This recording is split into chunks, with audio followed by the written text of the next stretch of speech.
Messieurs, dames, bonjour. On va parler aujourd'hui du BTS CCST, ex-BTS technico-commercial. Le BTS CCST, comme le BTS TC, étaient des BTS du domaine du commercial qu'on appelle B2B. B2B comme business to business par opposition à B2C comme business to consumer. Consumer étant l'usager final. Le domaine du commerce B2B, c'est celui qui veut que je mène une négociation commerciale entre un industriel et un autre industriel, entre un professionnel et un autre professionnel, et non pas entre un professionnel et l'usager final du produit. Le BTS technico-commercial était centré sur le produit. On s'intéressait aux produits qu'on avait conçus, qu'on mettait en avant et que l'on commercialisait. Au fil du temps, autour du produit se sont ajoutées des prestations, des services. C'est le cas par exemple pour un ascenseur, c'est le cas pour l'entretien des centrales de traitement de l'air, des chaufferies dans les immeubles d'habitation. Et donc est apparue la notion de service et on arrive donc aujourd'hui à un diplôme qui s'adapte à ce besoin avec un diplôme qui va s'appeler avec une proposition qui est la proposition commerciale d'une solution technique et donc le diplôme qui a le même libellé. La répartition disciplinaire n'a rien de particulier à noter, si ce n'est qu'apparaissent des disciplines que les jeunes ne connaissaient pas, telles que le management, la communication et la négociation, et le développement clientèle, et puis par ailleurs également le droit et l'environnement économique, juridique et managérial. Ce qu'on aurait appelé éco-droit juste au préalable, avec de culture générale expression, de l'anglais, une deuxième langue si c'est possible, et c'est le cas dans notre établissement.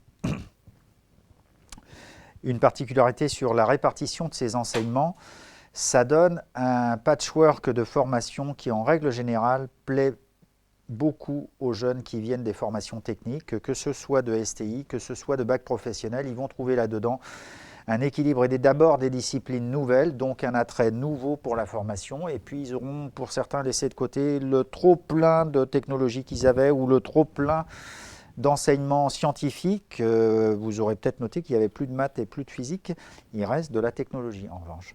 Donc un équilibre qui fait qu'en général les jeunes se régalent. Vous avez les coefficients à l'examen, ce n'est pas le plus important, mais si on les a mis, c'est pour que vous notiez que le français est très important, que l'anglais est très important, que le droit, etc. Rien n'est facultatif.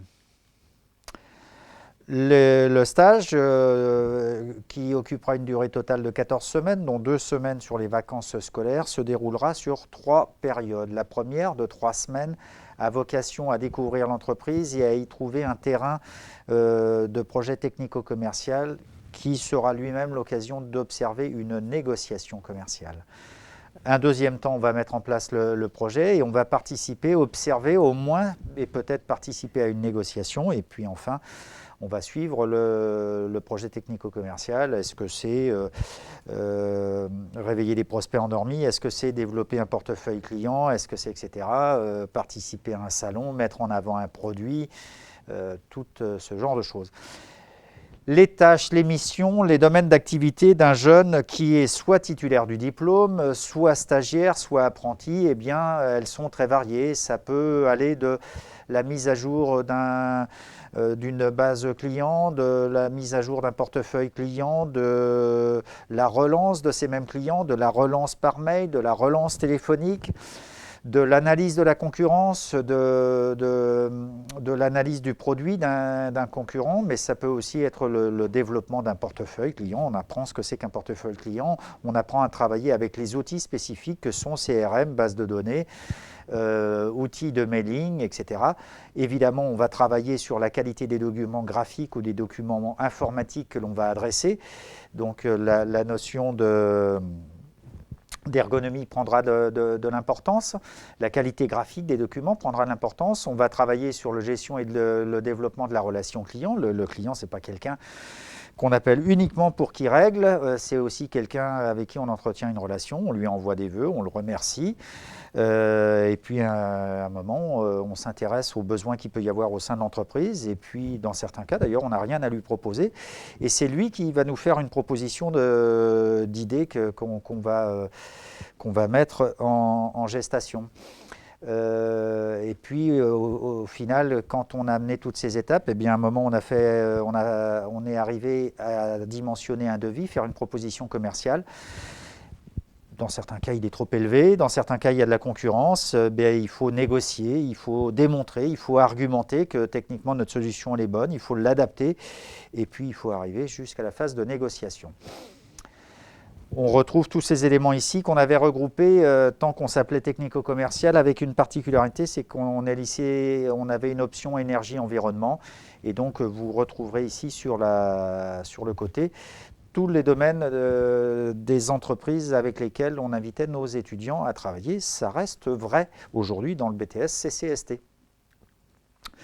Les métiers visés, c'est un peu une lapalissade de dire que le premier des emplois, c'est technico-commercial itinérant ou technico-commercial sédentaire, que ça peut être, on peut être assistant chargé de la communication, on peut être assistant chargé d'affaires, directeur d'affaires, tout ça va dépendre du nombre d'années que l'on aura passé. En revanche, savoir dans quelle entreprise on va travailler, ça c'est plus intéressant pour le moment pour vous. On travaille aussi bien dans une PME que dans un grand groupe ou dans une entreprise de taille intermédiaire. C'est pas mieux, c'est pas moins bien. On sait qu'il y a des avantages et des inconvénients dans les deux côtés. En revanche, on travaille chez un fabricant ou chez un industriel qui conçoit, qui industrialise le produit, ou on travaille chez un distributeur. Vous avez ici un petit peu un patchwork des partenaires que nous avons au sein de l'établissement.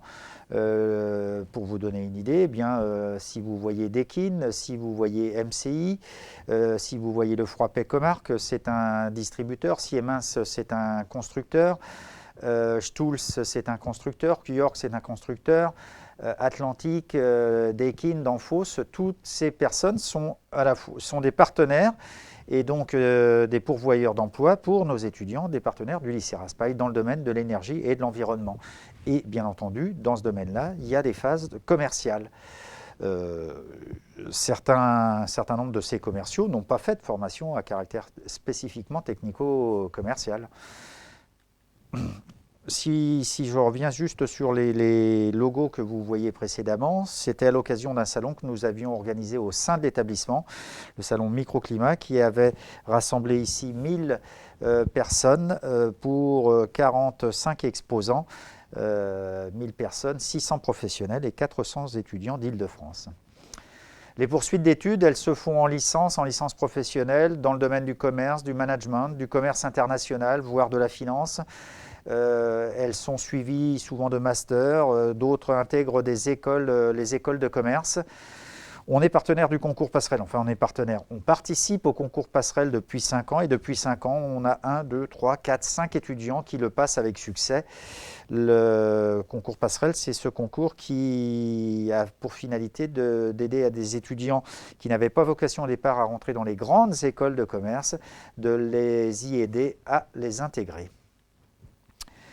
Parmi nos actions et nos participations, il y a celle au challenge technico-commercial organisé par la Chambre de commerce et d'industrie et conjointement avec l'inspection générale. On y a participé 3 ans de suite et 2 ans, on a été nominé et nommé plus exactement, meilleur projet technico-commercial et second prix dans le domaine de la négociation. Les actions commerciales, entre guillemets, au sein de l'établissement qui nous permettent de mettre à contribution nos étudiants et les mettre en situation d'échanger avec des visiteurs, avec des clients. C'est d'abord notre journée de recrutement qu'on organise chaque année, même si l'an dernier elle avait une organisation virtuelle. C'est la participation au salon Interclimat, on verra comment on l'avait fait, puis c'est le salon Microclimat dont on parlait tout à l'heure. Le salon Interclimat, c'est le salon de la profession, le salon international qui a lieu tous les 2 ans, 2017, 2019 et ça sera 2022 en raison de la pandémie. eh bien, nous avions une centaine d'étudiants qui étaient sur le salon et qui faisaient de l'avant-vente. Nous avions monté un partenariat avec une quinzaine d'entreprises à la demande de l'organisateur du salon. Et nos étudiants, on en voit un ici, on pourrait en voir d'autres, vous en verrez d'autres dans les petits films et le clip qu'on a fait sur le sujet que je vous invite à aller voir. Ils étaient donc directement en situation de commerciaux. Notre journée de recrutement, un petit clin d'œil ici, vous avez une élève de BTS technico-commercial.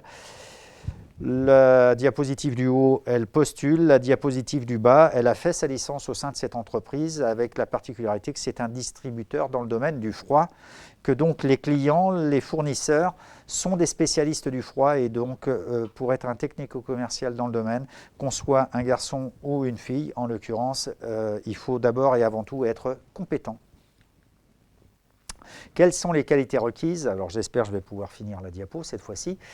Dans cette formation, vous avez remarqué que la formation, elle repose sur deux jambes. La première, c'est le rapport au client, le rapport à l'autre. Et la seconde, c'est la technicité du produit qu'on va mettre en avant. Donc, il n'y a pas à tortiller. Il faudra être dans l'empathie, il faudra montrer des qualités humaines, il faudra être dans une présentation, avoir des qualités de rigueur, de dynamisme, de curiosité, un esprit de synthèse par ailleurs, une efficacité dans l'organisation sont des éléments très importants. Ce n'est pas forcément des qualités qu'il est nécessaire d'avoir à l'entrée, mais c'est des qualités qu'il est nécessaire d'avoir à la sortie. C'est notre travail que de les conférer aux étudiants, que de les amener à ce niveau d'exigence et de compétences. Scolairement, l'enseignement général, ce que l'on met généralement derrière cette formule, le français, l'anglais, sont des éléments déterminants de l'obtention du diplôme, de la réussite et surtout de l'évolution de carrière. La rédaction va être déterminante, l'élocution va être déterminante. Il y a de nombreux oraux, des contrôles en cours de formation qui sont basés sur des PowerPoint, comme exercice auquel je me livre en ce moment, et pour lesquels, bien entendu, il faut s'être habitué, exercer. La maîtrise des outils numériques est un élément important. Et là-dedans, dans les outils numériques, Word, Excel, etc., bien sûr, mais des bases de données et les réseaux sociaux sont des éléments qu'on prendra en compte. Enfin, la motivation, bien entendu. Merci.